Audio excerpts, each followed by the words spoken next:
পেঁয়াজটা দিয়ে আমাকে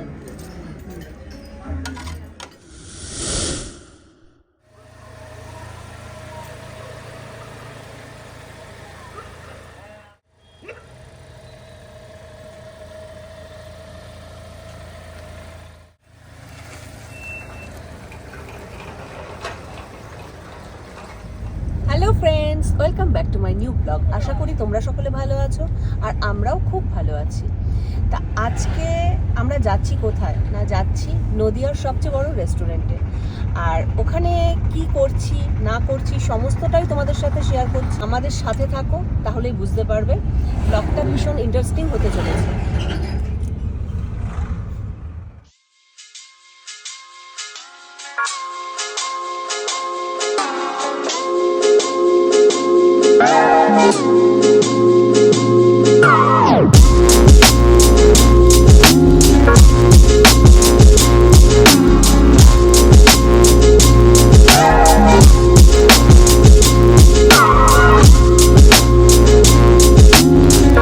ফাইনালি আমরা পৌঁছে গেলাম কৃষ্ণনগর NH-34-এর পাশে তথা নদিয়ার সবচেয়ে বড় রেস্টুরেন্ট মাদার্স হাটে।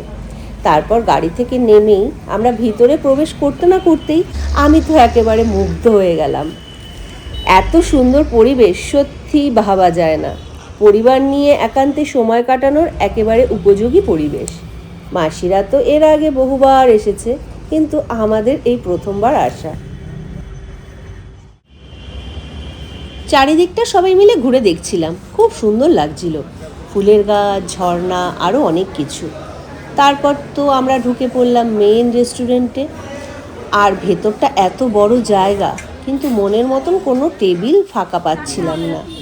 তারপর এদিক ওদিক দেখতে না দেখতেই পেয়ে গেলাম একটা টেবিল। আর দেরি না করে সবাই মিলে বসে পড়লাম।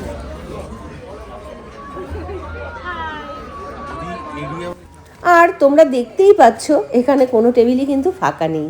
ছুটির দিন বলো আর উইকডেজই বলো, এখানে ভিড় সবসময়ই থাকে। আর আরেকটা কথা তো তোমাদের বলাই হয়নি, যেটা এখানকার স্পেশালিটি, সেটা হলো এখানকার যত স্টাফ দেখছো, মানে যারা খাবারের অর্ডার নিচ্ছে, সার্ভ করছে এবং সমস্ত ক্লায়েন্টদের দেখভাল করছে, তারা প্রত্যেকেই কিন্তু মহিলা। এই কনসেপ্টটা আমার কিন্তু ভীষণ ভালো লেগেছে। তা আমাদের মহিলাদের যে এত সুন্দর একটা সুযোগ করে দিয়েছে এখানকার অনার, তা অনারের যে চিন্তা ভাবনাটা আমার পার্সোনালি ভীষণ ভালো লেগেছে।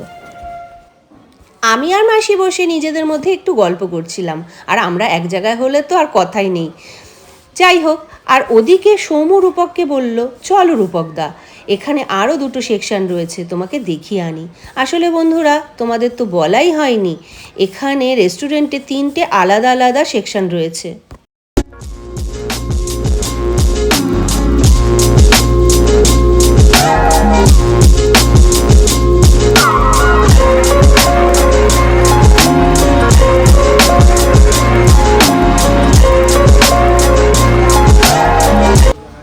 এই দেখো বন্ধুরা, আমরা যেখানে বসে আছি এই সেকশনটার নাম হলো বসুধা।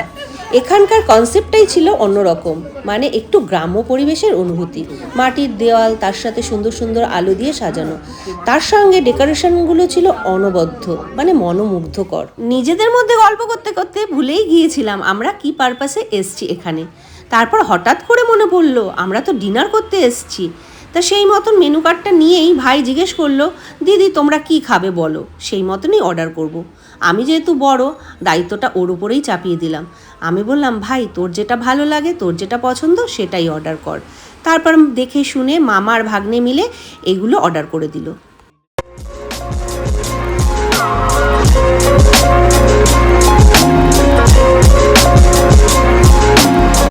অর্ডার অনুযায়ী প্রথমেই চলে এলো একটা রসালো চিলি পনির, সাথে ছিল ক্যাপসিকাম আর পেঁয়াজ। দেখতে যেমন ছিল, খেতেও তেমনি ছিল বন্ধুরা, এটা আমি বলে বোঝাতে পারবো না।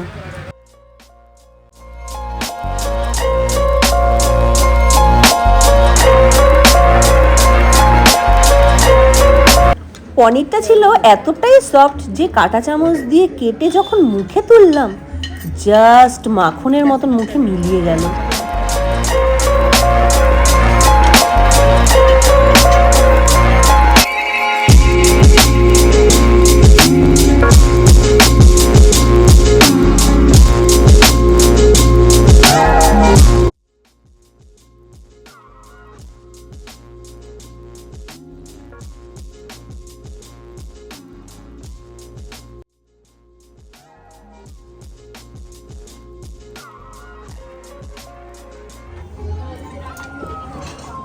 যে তোর মুখে পেঁয়াজ দেয়।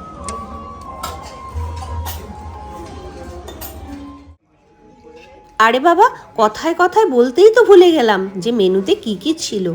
নরম তুলতুলে একটা বাটার নান, আর সাথে ছিল কলা পাতায় মোড়ানো জিরা দিয়ে একটা মটন কিমা, আর সাথে ছিল স্যালাড। স্যালাডে শুধু পেঁয়াজই ছিল। এর স্বাদ ছিল অসাধারণ। মুখে যখন দিচ্ছি না, মানে কি বলবো, একটা আলাদা অনুভূতি।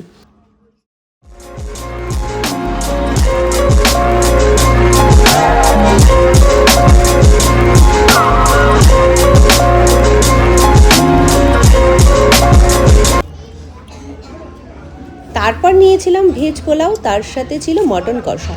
কম্বিনেশনটা ছিল জাস্ট ফাটাফাটি। আর পোলাওটা সার্ভ করছিল রূপক। আমরা প্রত্যেকেই খুব তৃপ্তি সহকারে খাচ্ছিলাম, কারণ আমরা প্রত্যেকেই খাদ্যরসিক। খেতে পেলে তো খুব মজা পাই, মানে বিশেষ করে একটু মাটন কষা, ফ্রাইড রাইস এইসব হলে তো কোনো কথা হবে না। তাই কোনো দিকে মন না দিয়ে খাওয়ার দিকেই মন দিয়েছি প্রত্যেকে। আর প্রত্যেকটা রেসিপির স্বাদ ছিল দুর্দান্ত।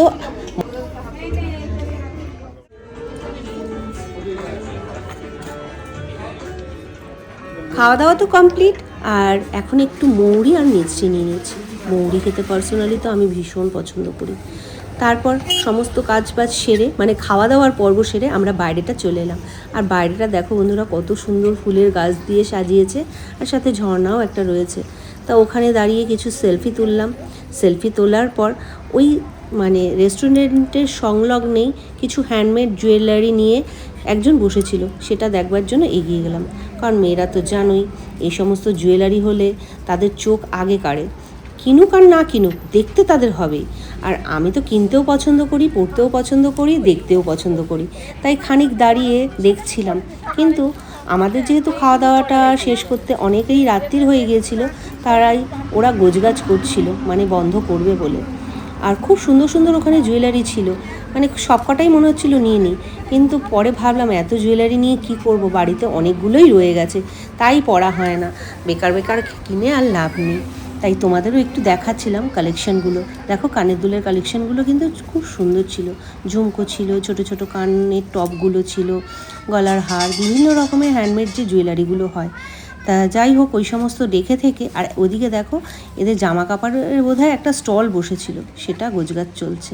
আর এই দিকের পরিবেশটা এতটাই সুন্দর ছিল, আমি তো ফাঁক বুঝে কয়েকটা রিলস ভিডিও বানিয়ে নিলাম, আর কিছু স্টিল ছবি পরবর্তীকালে প্রোফাইলে ছাড়বার জন্য কাজে লাগবে। তা যাই হোক, তারপর তো বেরিয়ে পড়লাম বাড়ি আসার উদ্দেশ্যে।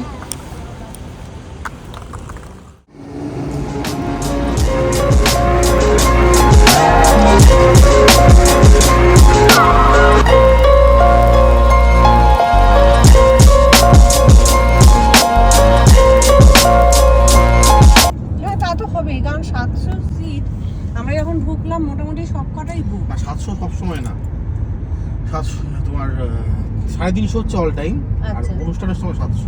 আচ্ছা, বাড়িতে চলে এসেছি, আর রাস্তায় আস্তে আস্তে গাড়িতে ঘুমিয়েই পড়েছিলাম। এতটাই ঘুম পেয়েছে, মানে কি বলবো। তাই যাই হোক বন্ধুরা, আজকের ব্লগটা তোমাদের কেমন লাগলো অবশ্যই কমেন্টে জানিও। আর যদি ভালো লেগে থাকে একটা লাইক, কমেন্ট, শেয়ার করে দিও। টাটা, শুভরাত্রি।